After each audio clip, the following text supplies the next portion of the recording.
All right. I am going to attempt to give a baseline description about the very basics of sixes. We have a lot of people who don't know anything about it. I'm basically one included. I've done research about it when I first tried to get into competitive, and I have since grabbed resources from varying people to try and put this together. But we are going to go over the absolute basics. We're not going to go over insane strategies. We're going to bring out a couple ideas, but I'm not going to go too deeply in depth as to, crowd your brain or anything. But with that being said, let's just get started, okay? So if anyone has not, done their little homework, the Sixes has a basic meta that it will always follow, okay? So it is a 2-2-1-1 split. Okay. So you have two scouts, you have two soldiers, you have one medic, and one demo. Okay. From this group of six, we have two different teams, more or less, two different groups that they will fall under. That being your flank and your combo, or your core, whichever one you desire to call it. Um, your core or combo consists of four people, that being one scout, one soldier, a demo, and your medic. Okay. Your flank will consist of two, and that will obviously be one soldier and one scout. This right here is the notorious roamer of sixes. This is your pocket. Um, so that's our basis. Okay, that's our basic ideologies of general groups of who goes where. You have a 4-2 split of six people, get it because it's in sixes. Um, these are our two groups. So if anything is ever referred to, core is moving to X location, core is here, whatever, whatever, whatever, but also on a basis of if you're pushing an objective or you're pushing into a fight and you say, oh, demos blank, right? Demos point, demos wherever, right? Or like, med certain area. Based on who's still alive, you can get an idea of also generally who is around that person, right? So if a fight's just breaking out and it's a core v core and you don't necessarily know where they're pushing from, but you see a medic flashed somewhere or you see a demo flash somewhere, you can get an idea of, okay, their core is probably within this area, and vice versa for flanks, okay? But just get an idea, like get used to this kind of formality of this is what you're going to be facing 99% of the time. Your core is going to be facing the enemy core, so expect to see these four people frequently, and your flank, if you're fighting a flank v flank, majority of the time you're going to be facing these two pretty frequently. Okay. With that being said, now that we know who we're dealing with and who we're working with team wise, the next big thing that we have to worry about is the actual rollout of these classes. How to get from spawn point to the mid fight, okay, which is the most important fight of the entire match, okay. The mid fight, both on a 5 CP, which is your little, pointy points here. If you win this mid fight, it allows not only the ability to push this team back, but based on the numbers that they have lost, they either have to hold this position, right, with their limited numbers or resources that they have, or in some rare instances, have to give up an entire point because they can't handle your assault. But the long and the short is you want to always be in this position that you can push them back. You never want to be on the receiving end of this. And same thing for like a King of the Hill. If you win this point, it allows your core to move up and place traps on flank routes, on the on the choke points, on like bombing areas like walls or things like that. But it allows you to be in a position where you don't need to necessarily push aggressively to make the advantage already, right? Either you already have the advantage or you have the resource that everyone's fighting over and you just basically need to defend it. Um, so how do we always win the mid? What do we do to get to the mid as fast as possible, as healthy as possible? Okay, that's the main thing we have to worry about when it comes to rollouts. How do I get to mid as fast as possible with the most amount of health possible? Okay, so we're going to start off with the medic, as they're the ones that are going to be doing the most at the beginning of the rollout. Okay, the first thing that medic needs to do when everyone is stationary and can't exactly move, this is where you get people who bomb to spawn doors and things like that. They can't move their feet, but they can still be affected by knockback and those things, right? The first thing they have to do, heal the demo man. Okay, demo needs to get to mid as fast as he humanly can. If a demo gets to point first or gets to mid first, he can hail stickies from long range to try and get chip damage. He can set traps on, very common spots that soldiers like to jump up onto or scouts like to flank around to get to. It puts him in a very, very good spot. Whereas if he's late to the party and the demo arrives first, he could be the target of this spam, which could lead to him getting picked entirely. Okay, so it's very important that he gets there. So demo needs to get buffed as soon as he's able to so he can begin his rollout to mid. Furthermore, the next person that needs to get it would be the roamer. Roamer, this is your time to do practice on all the maps that you guys are going to be doing scrims for and things of that sort. You are getting a full buff to your 300, and then you are doing a rollout straight from the main gate wherever you spawn from, and you're going to do slides, pogos, what have you, and you are going to get to the mid as fast as you can. Most of the time you're going to be right there, if not slightly behind your demo man. Okay, then following that, pocket, I love you to death. You are not going to be getting any healing from spawn because you'll be using the escape plan and you'll be running to spawn. I know that seems kind of weird, um, but by damaging yourself to like 70 or 60 HP, you can run with the escape plan to the mid fight with your 2 scouts who are now going to be leashing your medic to the mid fight, and you guys should all 4 arrive around the same time. So in a perfect scenario, you have your demo who has jumped in, your roamer is close in tow, usually trying to pogo off to some other angle or box or what have you. Then you have your pocket who is running up, and he will usually get a bolt from the medic prior to him actually peeking out of main, followed by the 2 scouts and the medic. Okay, so we have heal the demo first. He does his rollout from spawn to the mid. We have the roamer who does the same thing with a full buff. Then you have your pocket, pogo yourself and damage yourself whilst trying to get toward the door, and then run out with the escape plan to mid. And then the 2 scouts are going to leash the medic to mid, and the pocket's going to get bolted right before he rounds the corner. And then we will have our mid fight. Okay, so now we've done the practice. We've gotten to mid, everyone is in position, everyone's got their, healing as much as they can, and now we're doing the mid fight, right? How do we do the mid fight? Well, 2 mid fights can happen. One of 2 things, okay?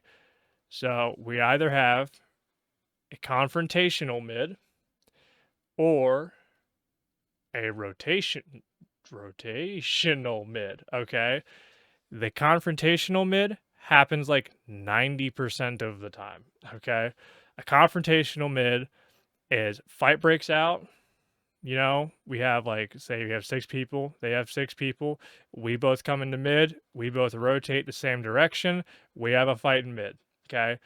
This is just a factor of who can call damage numbers, who can jump on opportunities better, who's faster to the punch, like who's done more of the 1v1s, who's a better gamer, whatever, right? Confrontational mids are the very high tempo clash you have practically as soon as the mid fight begins, okay? This happens way more often than rotational mids, and it's just a mesh and a clusterfuck of spam, angles, dive bombs, etc., etc. So you will see this a lot. This has emphasis again, as I said, as damage numbers. These are the big emphasis. So if a rocket hits a target and it does 80 damage, say on a scout or something, your team needs to recognize that that target is now able to get picked, and you can do like a jump in on them. A scout can get a different angle on them, and then like pick up these picks, which then can snowball you into winning this fight, right? Um, but then we have this outlier here, this rotational mid, which is like that 10% of the time. Okay. Now, the rotational mid is where the opposite happens. You both get to the mid fight and say, we rotate this direction and they rotate this direction, right? So now we're circling each other. The main way to lose this exchange is if you stop rotating at some point, right? Because you need to imagine if this mid starts and we start pedaling in a direction, if we stop rotating and they're actively chasing us, the person that's usually in the back of the pack here is your medic, right? So, and usually tied to them is that demo, okay? So, if we stop rotating, you have 6 people who are flanking around us that can capitalize on a slow rotating character and get a pick and then just continue to just rake through and keep the rotation and pick them from there, right? So if you continue to rotate, you're basically, whilst dealing damage, looking for those kinds of opportunities, right? Did you slash a soldier like off of a roof or something and he couldn't rotate fast enough? Did a demo get, flung into a wall? Did a scout take a significant amount of chip damage? Something like that, right? Rotationals are kind of seen more as like the strategist way of handling a mid, but sometimes it's not within your power to really go for this. But it's very important that if you recognize that this is occurring, how to prevent you from losing this fight, right? Um, so keeping the rotate going, you're just keeping the circle, wrapping around midpoint, trying to catch people at the tail end. But also don't neglect verticality too, right? So like if you're rotating and you can get an angle on somebody, or you can, jump off of something, get like a different sight line on them during this rotate, that can help kind of chop it up as well. If people are rotating, an easy way to pick somebody off is just to disrupt them in some way, right? Which is very easy with the kind of classes that you have. You have 2 soldiers and you have a demo. So you can fling people in varying directions, and that can be an opening to then go onto a target. That's where we talk about like a demo getting flung into a wall or soldier getting knocked off of a high ground. Those kinds of things can be the openings that prevent, you have like that split then of like that 5-1, right? Or if medic gets flung into a wall and then demo goes to help them, then you have your 4-2, right? I couldn't do numbers. But those kinds of openings are what kind of end rotational confrontations, and knowing both how to make those gaps as well as to take advantage of those gaps is going to help you in winning those fights. Specifically in the mid fight, um, what a lot of teams will do is, usually because we have the flank and we have the core, um, a lot of people would think that you have, like the 3 people. You have like the scout, the demo, and then you have the soldier, right, with the med, and they kind of move as, from choke to choke. But if you have like a full stack of people running in choke at the same time, like if your team goes on the flank route for mid first, you're wasting all of this time to actually attack the mid, right? Which gives this team, if they recognize that you guys aren't there as a full 6, they can just kind of walk into you and demolish you, right? So you have 6 people walking into this fight.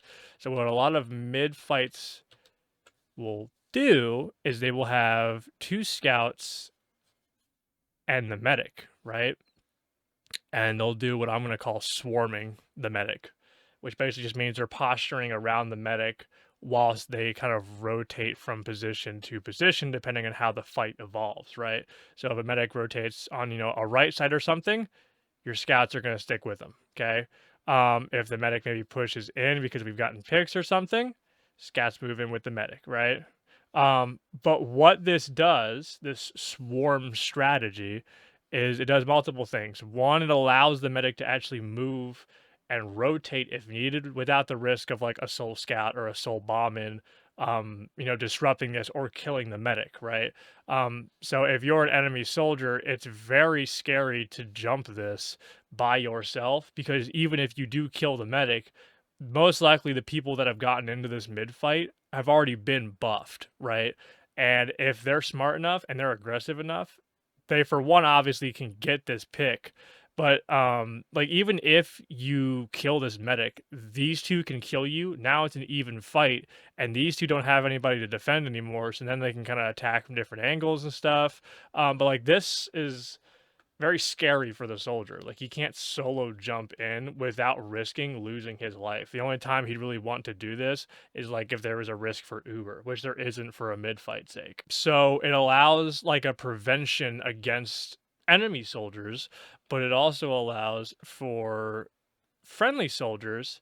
Say we have a soldier and he's I'm so sorry, soldier. I'm messing up your name here. Say a soldier's fighting an enemy soldier and they eventually take something like 120 damage, right? And they're in a pickle. They don't have a med pack they can get to without risking their life. And they don't want to, travel further into like the midpoint area for maybe a med pack because they don't know it's on mid or maybe there's too many people on mid. So by having this little swarm, right? This little biz during the mid fight, the soldier has an option to jump back into safety, right? To jump back to his medic to get assistance. And if you have two scouts and then the medic and then your soldier is jumping back in, if an enemy gamer sees that and tries to go in on the soldier to get the pick, he is now walked into a 3, effectively a 4 with the med, V1 fight that he chose to get into, right? Because even if he kills the soldier, they're just gonna repick him immediately. Now it's an even fight, and this guy was like hella exposed, which might also mean that other people were coming in to assist him, so you can just snowball off of that, right? And this also allows the scouts to kind of like when they're swarming, you don't have to be like directly on top of your medic. You can play like nearby boxes or you're still peppering people from ranges, right? Because if you have like a soldier here and then you have like a soldier here and then your demo is spamming like here, right? So we have oof. You have the soldier spam, and then you have like scout pressure, right? As you're moving with your med, and then you also have off angles with soldiers, right? So you have these, 2 or 3 different lanes of attack converging on an area. And then based off of that, based off of, damage numbers, you can go in, is this target able to be killed or is it too risky? Things like that, right? But you also have to understand like this looks simple enough when like I'm writing it down and explaining everything, but there's also, you got to think about the tempo at which everything is happening. Like these fights aren't going to be slow. Things are going to be constantly changing and, sometimes fights can maybe start confrontational and then move into rotational. Maybe a soldier jumps in really fast and you have to catch them before you can even be, start your own engage. Maybe they're playing insanely passively and you have to chip them out and then, use the damage numbers you've gotten to then go on a dive. Like it's so contextual how you take these fights. Like we're just scratching the surface, but I hope that this video can simplify the learning experience of 6's. The things that you need to be thinking about, as far as just the rollouts and the mid fights and how they can go. And this doesn't even touch base on okay, you've won the mid fight, now we're aggressing on to the following point, right? Because this strategy and this strategy will be different, right? Because now we're no longer fighting like core v core, 6v6, like all in a group, right? Now you have the situations where you have like flank routes and drop offs, drop downs and stuff. You have like strategies of how to break the choke points if you have core. How do I keep doing this? If you have like choke and then you have like core v core, and then you have like flank v flank, right? Like, how do we break this? What do we do? What do we not do? Things like that. Like, we haven't even touched the surface of this yet. I just really want you guys to understand, like, how do we do rollout? What's the criteria? How do we handle a mid fight? Just kind of get that working in the brain. I don't want to, confuse you guys too bad. If you have any questions or concerns or anything, or what have you, reach out to me. But I hope that this is just like a way for you guys to kind of get your brains working. All right.